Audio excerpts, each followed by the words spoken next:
Buen día a todos, nuevamente gracias por la invitación. Es un placer para mí estar acá y poder compartir este tema con ustedes. La idea es un poco hablar del concepto general de lo que es el ECMO y sobre todo entender el problema en el cual lo vamos a utilizar. No tengo ningún conflicto de interés para esta charla y esta es un poco la hoja de ruta que vamos a dialogar en el momento, ¿no? ECMO por sus siglas es circulación por membrana extracorpórea, y esta tecnología, que si bien se ha difundido en los últimos años con mayor frecuencia, se viene desarrollando hace algún tiempo. Este es el doctor Gibbon, parte de los que desarrolló esta tecnología, y él en sus diversos textos hace esta analogía donde dice que durante una noche en la cual estaba de guardia, ¿sí?, vio una de sus pacientes que tenía, que de hecho era un tromboembolismo de pulmón, que su sangre cada vez se volvía más oscura, y pensaba que si en ese punto él hubiese tenido una herramienta que le permitiera sacar su sangre y oxigenarla, probablemente le hubiese dado una opción a ese tipo de pacientes. En la historia del desarrollo de la circulación extracorpórea, claramente el avance tecnológico ha ido y ha implementado o ha hecho que esta tecnología sea un poco más amigable en este punto. Desde sus inicios hubieron diferentes dificultades, principalmente por el tipo de sistemas que se empleaban, por la forma en cómo se oxigenaba la sangre. Ustedes pueden ver un sinnúmero de imágenes en la parte inferior, sobre todo en la parte inferior izquierda, donde se reporta el primer caso satisfactorio de ECMO en un paciente politraumatizado que pudo estar varios días, porque el tema no era cómo se utilizaba la circulación extracorpórea en cirugía cardiovascular, donde la exposición de los componentes sanguíneos por poco tiempo no generaba mucho problema, pero el problema era cuando lo teníamos que sostener en el tiempo. Entonces, esto lo describe la ELSO, un poco la historia del ECMO como tal, desde los años 50 en adelante que se viene desarrollando. Inicialmente, el tema era cómo movilizar la sangre y cómo oxigenarla. Entonces se diseñaron diversos tipos de membrana, que ahora vamos a ver en qué consiste, hasta llegar a lo que hoy día conocemos en los equipos de ECMO como tal. ¿Sí? Esto es un poco para recordar que lo complejo que era, hoy sigue siendo complejo porque no está disponible en todas las latitudes, pero de tener equipos que vienen todo integrado a esto realmente ha sido un gran desafío. El doctor Bartlett es considerado el padre del ECMO y él de alguna otra manera desarrolla la ELSO, que está agrupado en diversos capítulos: Latinoamérica, Europa, Asia, África, en la cual la gente que se dedica a investigación y a reportar los casos se hace todo lo que es ELSO como tal. El número de centros, esto es una publicación de la ELSO como tal, desde sus inicios a la fecha, tanto en el número de casos, ha crecido de manera exponencialmente, y la pasada pandemia por COVID-19 permitió el crecimiento y el desarrollo mayor de esta tecnología. Como les decía, los primeros estudios en ECMO fueron negativos. De hecho, este es uno de los primeros estudios donde la mortalidad no tenía mayor significancia, ¿sí? Era lo mismo, incluso peor. Entonces en su momento dijeron, ¿para qué vamos a desarrollar algo tan costoso si la mortalidad es la misma? Hasta el estudio César, que fue un poco que cambió el paradigma y comenzó a haber ya resultados en cuanto a la sobrevida de estos pacientes. ¿Cómo se compone un sistema ECMO? Tiene varios componentes. Inicialmente tiene una bomba centrífuga, ¿sí?, que es por el mecanismo por el cual nosotros vamos a sacar la sangre a través de cánulas y un circuito, ¿sí?, que en el contexto del tiempo han ido mejorando, de pasar de ser de rodillo hasta hoy en día ser centrífugas de levitación magnética, que el único fin de la bomba es generar el menor impacto o el menor trauma vascular posible, porque es uno de los problemas que más tenemos en este tipo de dispositivos, ¿sí? La idea es que con el tiempo este tipo de bombas centrífugas sean mucho más amigables para sobre todo lidiar con la plaquetopenia. Y no es tanto la plaquetopenia, sino que cada que yo genero trauma vascular, perpetúo la inflamación en los pacientes. Las cánulas, que son radiopacas, que sirven y que vienen etiquetadas con colores azul y rojo, que de alguna u otra manera van a ejemplificar por dónde estoy sacando la sangre y por dónde está retornando, ¿sí? Las cánulas azules, que son las de drenaje, son más largas que las de retorno, que son las rojas. Bien. Hoy en día, como les decía, hay bombas de levitación magnética, que incluso lo que se busca con esto es que en los traslados tengan menos efecto en su funcionamiento que una bomba de rodillo como tal. Después está la membrana, que es considerado el pulmón artificial o el intercambiador de oxígeno, que está conformada de una manera tal que por una parte va a pasar la sangre y por otra parte va a recibir el oxígeno que viene de la pared a través de un blender, que ya vamos a ver qué es, y en el medio tiene una membrana de polimetilpenteno. Esta membrana, por mecanismo de difusión, permite el paso de la sangre de una zona de mayor concentración a una zona de menor concentración, y sobre todo lo importante es que no permite el paso de sustancia líquida, por ende no va a difundir plasma, solo va a difundir oxígeno, y también tiene un puerto por donde va a transcurrir líquido que va a permitir calentar esa sangre, porque en medida que nosotros sacamos la sangre del cuerpo va a perder calor. Esta membrana está conectado a un sistema que conocemos como suite de gas, blender o intercambiador, que no es otra cosa que un dispositivo que tiene un flujímetro y un dispensador de oxígeno al cual se le conecta oxígeno y aire comprimido. Este mezclador de gases es el que va a alimentar de oxígeno por un puerto a la membrana y es el que va a ser el responsable de el paso del oxígeno, ¿sí?, a través de la misma para generar el intercambio gaseoso. Este blender que mezcla estos dos componentes tiene dos funcionalidades. Primero, aportar FiO2 y el flujímetro permitir el barrido del CO2 para lograr el objetivo, que es la oxigenación de la sangre como tal. Entonces, el circuito completo entero, nosotros tenemos una cánula que va a ser de drenaje, ¿sí?, por el cual nosotros vamos a sacar la sangre a través de una bomba centrífuga. Esta bomba centrífuga la va a trasladar a una membrana, ¿sí? En esta membrana, o cuando pasa por este circuito, esta membrana se oxigena a través del blender para posteriormente ser devuelta al cuerpo a través de una cánula de retorno. Entonces vamos a tener cánulas, vamos a tener circuito, vamos a tener una bomba, vamos a tener la membrana, el intercambiador, el blender, y nos falta en este punto el equipo que va a permitir que esa sangre que estamos sacando no pierda calor, sino que se mantenga, que es el caloventor o el conservador de temperatura. Bien, todo esto se integra en una consola que, independiente de la marca, lo que nos va a mostrar es una pantalla en el cual nosotros vamos a tener y vamos a saber qué cantidad de flujo de sangre estamos moviendo, a qué revoluciones las estamos moviendo, y va a censar todos los cambios de presión que se producen en el circuito a través de unos sensores integrados en el mismo. Entonces nosotros vamos a ver un sinnúmero de presiones para saber cómo la sangre está saliendo, cómo se está transportando dentro del circuito y cómo regresa al cuerpo. Esto nos permite, cuando hacemos el monitoreo del paciente que está en circulación extracorpórea, es saber qué está pasando, si es un problema de drenaje, por poner un ejemplo, un paciente que está hipovolémico, tiene un neumotórax a tensión, ¿sí?, o si está pasando algo en el circuito porque está acodada una parte del mismo o se trombosó el sistema, ¿sí?,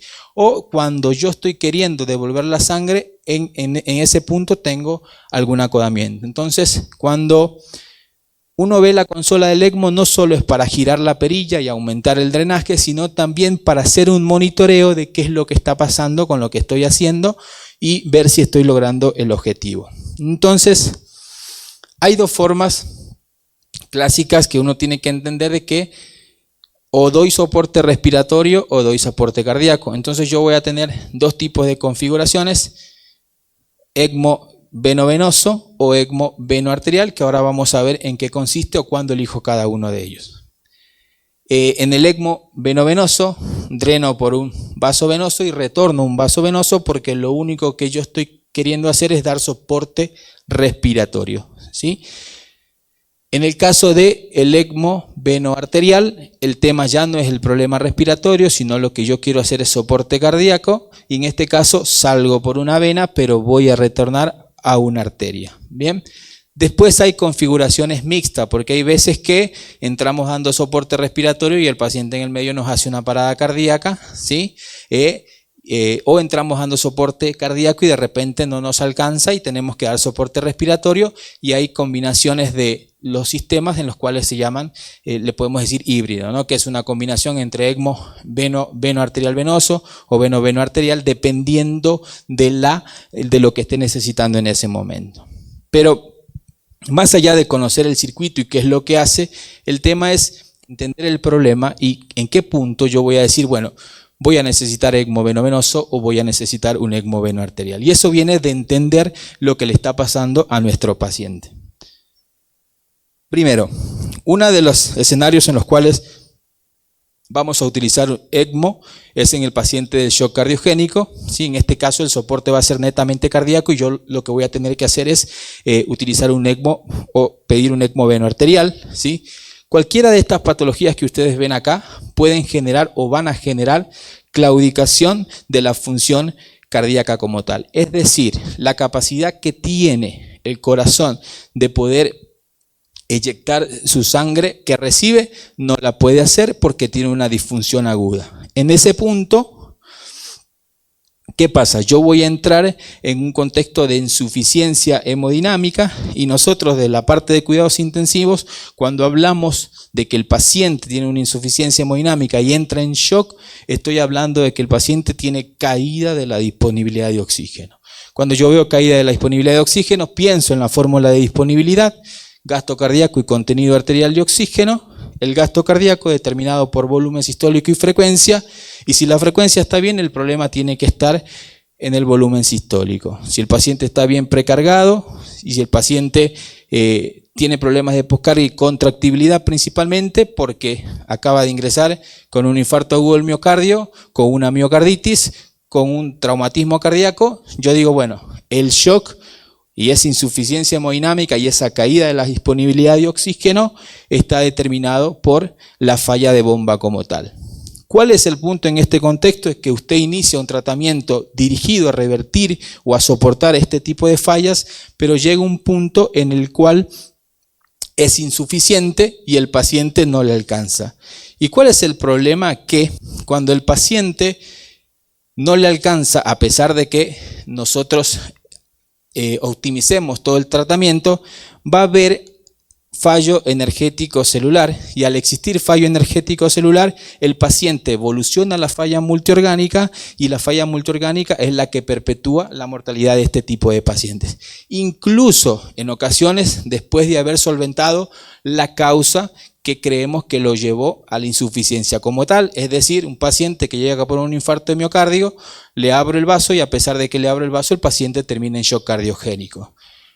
Cuando yo hablo de la disponibilidad de oxígeno en relación al consumo, esa relación inicialmente en un paciente sano es 5:1. Bien, cuando comienzo a entrar en insuficiencia hemodinámica, comienzo a trabajar siempre en deuda. ¿Hasta qué punto? Hasta que la relación se vuelve 2:1 y paso de ser aerobio a ser anaerobio. Se establece que ese punto crítico en el cual, por la perpetuación de esa insuficiencia hemodinámica, paso de ser aerobio a anaerobio, es el punto que demarca en algunos casos el aumento de la lactacidemia, y básicamente lo que viene en adelante es el aumento de la mortalidad por la falla multiorgánica. Si yo hasta este punto he establecido un tratamiento óptimo con todo lo que tengo a la mano, optimizando precarga, optimizando bajando poscarga, optimizando contractibilidad, y sigo teniendo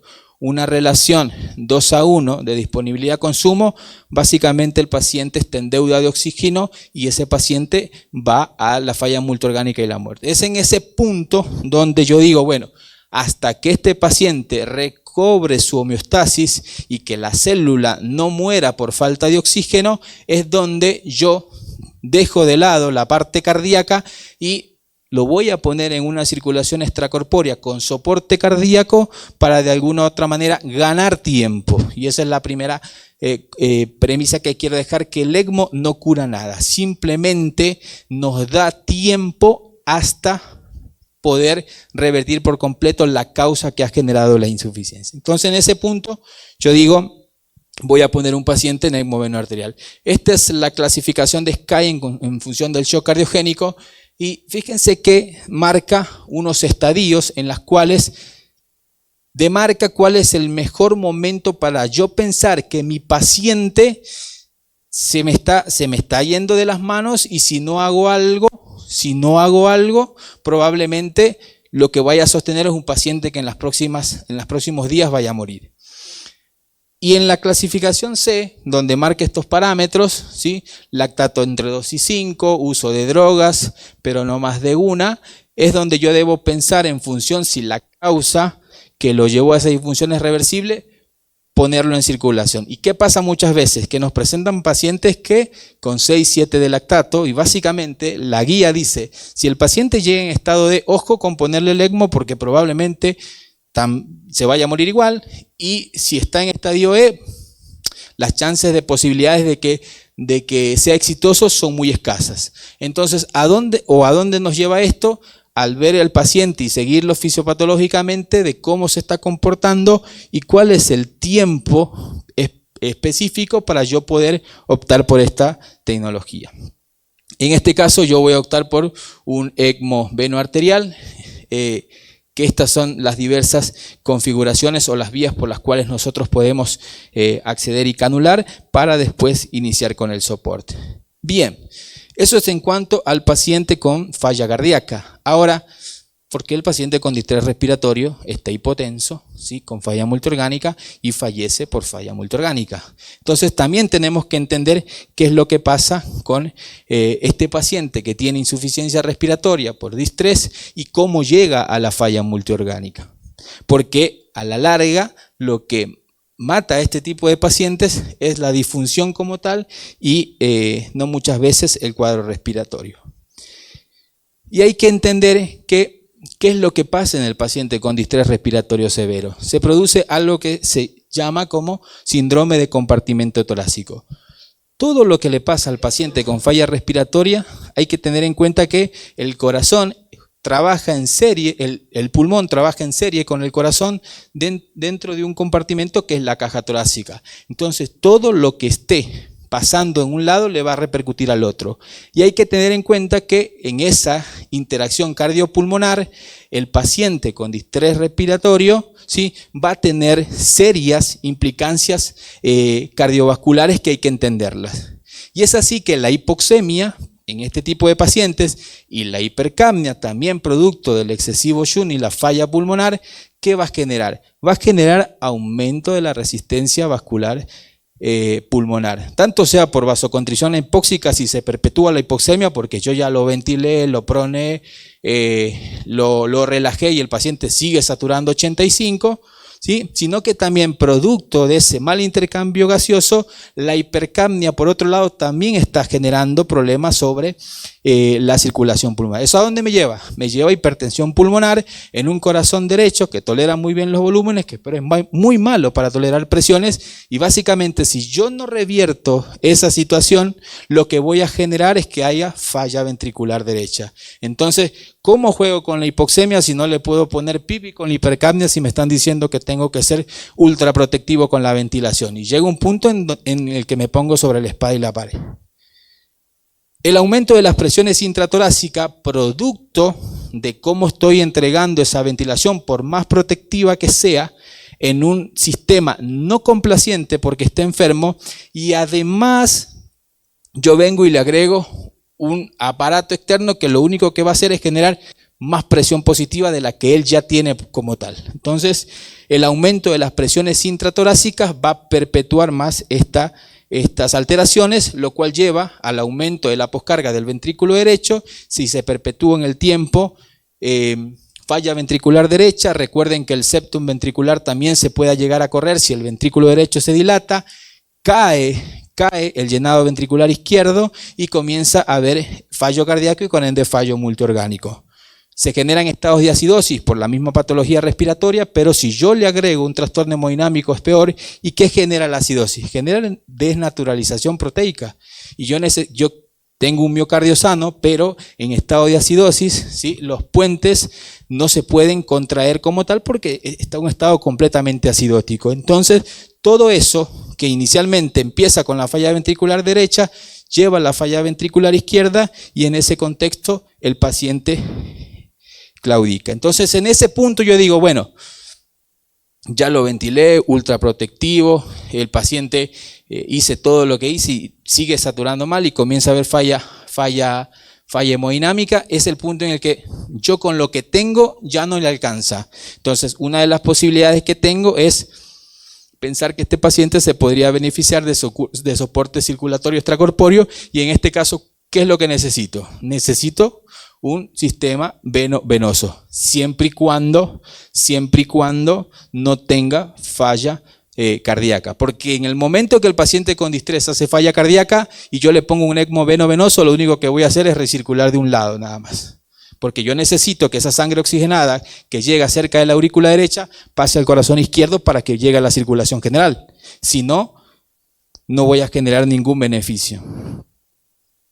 Ahora, cuando uno ve este tipo de pacientes, uno tiene que hacerse estas preguntas. Primero, ¿qué falla tengo? ¿Es falla pulmonar, es falla cardíaca o son ambas? Segundo, ¿es reversible el proceso que conduce al fracaso? Si es reversible y necesito tiempo, ¿lo puedo hacer? ¿O tengo la opción de, si estoy en algún lugar donde se haga trasplante, llevarlo al paciente a que pueda obtener un órgano nuevo que pueda hacer esa función que el actual no le sirve? ¿Sí? Y esas son las preguntas que tengo que yo plantearme, porque si no tengo esa posibilidad, no tiene sentido llevarlo a circulación extracorpórea. Bien, entonces uno debería plantearse básicamente cuando ve este tipo de pacientes estas opciones. Puente a la recuperación para el órgano, es decir, necesito tiempo y el paciente se va a recuperar porque es una patología respiratoria, ya tengo el agente causal y el paciente está estresado, ¿sí? Es un paciente que tiene una falla cardíaca por un shock cardiogénico en el contexto de un infarto y ya lo llevamos a hemodinamia, le pusimos un stent y necesitamos tiempo, ¿sí? O no ese es el caso y yo estoy en un centro donde puedo recibir trasplante y voy a irlo al trasplante, ¿sí? O en algunos casos es muy difícil determinar cuando el paciente llega, me dicen, el paciente tiene una miocarditis, 35 años, shock cardiogénico, ¿se va a recuperar? Y yo espero que sí, pero no sé. Eso, hay miocarditis que tienen muy buena evolución y otras miocarditis que van al trasplante. En ese punto puedo decidirlo, la verdad que no sé. Tengo un paciente chocado y tiene 35 años. ¿Vale la pena darle la posibilidad? Vale la pena darle la posibilidad, pero tengo que entender que también puede ser puente de decisión. O aquellos pacientes que tienen complicaciones asociadas al dispositivo, principalmente sangrados de origen cerebral, en la cual decimos, mira, bueno, lo intentamos, pero en este punto creo que es fútil e irreversible y tenemos que tomar una decisión si continuar o no hacerlo. Contraindicaciones, un poco lo que venimos hablando, enfermedad pulmonar o cardíaca irreversible y donde el trasplante no es una opción. ¿Sí? Pacientes con discrasias sanguíneas, aunque eso hoy en día está discutible, pero al ser circuitos en los cuales necesito mantener anticoagulación, tengo que saber que esa variable la puedo controlar, ¿sí? En ECMO venoso uno podría intentar hoy en día hacer los primeros días ECMO sin anticoagulación, pero en los pacientes con falla cardíaca es un poco más delicado y sí o sí tenemos que tener controlada la variable del sangrado, ¿sí? Y el contexto de la insuficiencia multiorgánica es importante, porque si yo entro tarde en la asistencia, probablemente mi resultado sea no positivo, ¿sí? Entonces tengo que plantear en qué punto lo presento. Hay establecido ciertos parámetros en función del origen y los días en cuanto al ECMO en la falla respiratoria, ¿sí? y sobre todo en el tema de la falla cardíaca, ver el compromiso hemodinámico y la falla multiorgánica como tal. Dentro de las complicaciones mecánicas tenemos fallas que implican a la bomba como tal, a la membrana, ¿sí? Puede haber embolia, perforación vascular, perforación cardíaca, sobre todo en el momento en los que se están poniendo los dispositivos, y la coagulación del circuito y los sangrados en el contexto de que son pacientes que por lo general los tenemos anticoagulados. Entonces, siempre las complicaciones van a estar presentes y eso también es, hay que aprender a reconocerlas y manejarlas, ¿sí? Es un poco de lo que podemos encontrar, pero también no es porque vayan a haber complicaciones, no podamos implementar la terapia. Y recuerden que ya estamos terminando en tema de el ECMO simplemente es un puente. ¿Es un puente a qué? ¿Un puente a la recuperación o un puente al trasplante? No soluciona absolutamente nada. Lo único que nos da es tiempo. En terapia intensiva para nosotros el tiempo es muy importante y lo que hacemos dentro de la terapia intensiva muchas veces es eso. Simplemente soportar las fallas hasta que el paciente tenga esa posibilidad de recuperación. Esto es un caso de nuestro hospital en el cual estamos ya desarrollando circulación por membrana extracorpórea, paciente joven de 30 años, TB de fracaso a primera línea de tratamiento con recaída y que entró en distrés respiratorio con esta imagen. No había un pedazo de pulmón recuperable, entonces es muy probable que este paciente, más allá de que la TB ya en segunda línea y rechazo en el primer tratamiento por abandono, es mucho más refractaria, ¿sí? Nosotros no tenemos en la fecha posibilidad de trasplante y decimos, bueno, podemos ir a meter a este paciente, ¿con qué objetivo? ¿Sí? Plantearse de vuelta esas preguntas, ¿con qué objetivo? Si no tenemos la posibilidad de ofrecerle trasplante como tal. Bien. ¿Qué demarca esto? Que el ECMO es una terapia innovadora que en muchos centros tiene muchos años de experiencia, no está disponible en todas las latitudes actualmente y demarca un esfuerzo de todo el equipo multidisciplinario, porque acá no solo son los intensivistas, sino que entre el perfusionista, el enfermero ECMO, los cirujanos cardiovasculares que son muchas veces los que canulan, ¿sí? El reconocimiento del paciente que a veces ni siquiera es en terapia intensiva e incluso los centros que trabajan a la par nuestra que reconocen este tipo de pacientes y si saben que yo le puedo ofrecer la terapia, alzar el teléfono y trabajar en equipo y decir, mira, tengo acá un paciente que se pudiera beneficiar de lo que vos estás haciendo y quiero que lo vengan a evaluar. Y en ese punto del traslado o el ECMO transporte es importante que vayamos conociendo, sobre todo los que hacen prehospitalario, cómo es el abordaje y el manejo de estos pacientes para un traslado seguro y conocer desde fisiopatológicamente qué es lo que pasa al paciente, cómo puedo solventar en el traslado lo que me está pasando o solventar alguna complicación. Y tenemos que estar entrenados como tal. Esto es un poco lo que nosotros venimos haciendo en el Hospital El Salvador y con esto estoy terminando. Nuevamente, gracias a Meducarte por la invitación y quedo atento a cualquier tipo de pregunta. Muchas gracias. Va a haber un espacio para un par de preguntas. Me regañaron ahora porque dentro de la presentación, me dijo mi jefa, no habíamos mencionado a ACES Latinoamérica, el cual el doctor representa, es una entidad de educación con la cual tenemos un convenio muy importante y ACES Latinoamérica es el que desarrolla, entre otros, el diplomado de ventilación mecánica. Una pregunta, por allá lo veo. Sí, doctor, muchas gracias por la charla, muy buena, le agradezco mucho. Dos cositas. Primero, agradezco que haya mencionado a la ELSO y incluso insto a todos a que vayan al laboratorio de simulación. Es increíblemente bonito. Yo fui hace un par de años y sigue siendo algo muy útil, incluso para estar refrescando conocimientos. Segundo, de ustedes, ¿cómo se activa el sistema para la aplicación de ECMO en su hospital? ¿Quién toma la decisión y cómo lo hacen? Ok. Nosotros en En la pandemia surge la necesidad, nosotros en el Hospital El Salvador llegamos a apoyar a la gente, a los intensivistas porque no daban abasto. Se generó un hospital de 1000 camas y yo esto siempre lo cuento, en la Delta llegamos a tener entre medicina interna, cuidados intermedios y terapia intensiva 960 pacientes, ¿sí? Fue una locura, digamos, la cantidad de pacientes que veíamos, vimos todas las complicaciones y ahí nació esta necesidad. Entonces desde la terapia intensiva se creó, cuando ya el hospital pasa de ser solo COVID a convertirse en hospital de agudos, quedan 74 camas de terapia intensiva que se sectorizan en UCIs especializadas, básicamente igual es todo lo mismo, pero dejamos cardiovascular y bueno, ahí quedó un área específica de circulación extracorpórea en la cual yo trabajo y la que estoy coordinando, y empezamos. Inicialmente yo había traído un poco la experiencia de ECMO en mi formación en Argentina en la Fundación Favaloro y comenzamos con la capacitación. Creamos un grupo ECMO que inicialmente fuimos a hacer a Monterrey la capacitación de ELSO, después fuimos a Colombia a hacer la simulación y la práctica de canulación, y actualmente se formó un equipo multidisciplinario.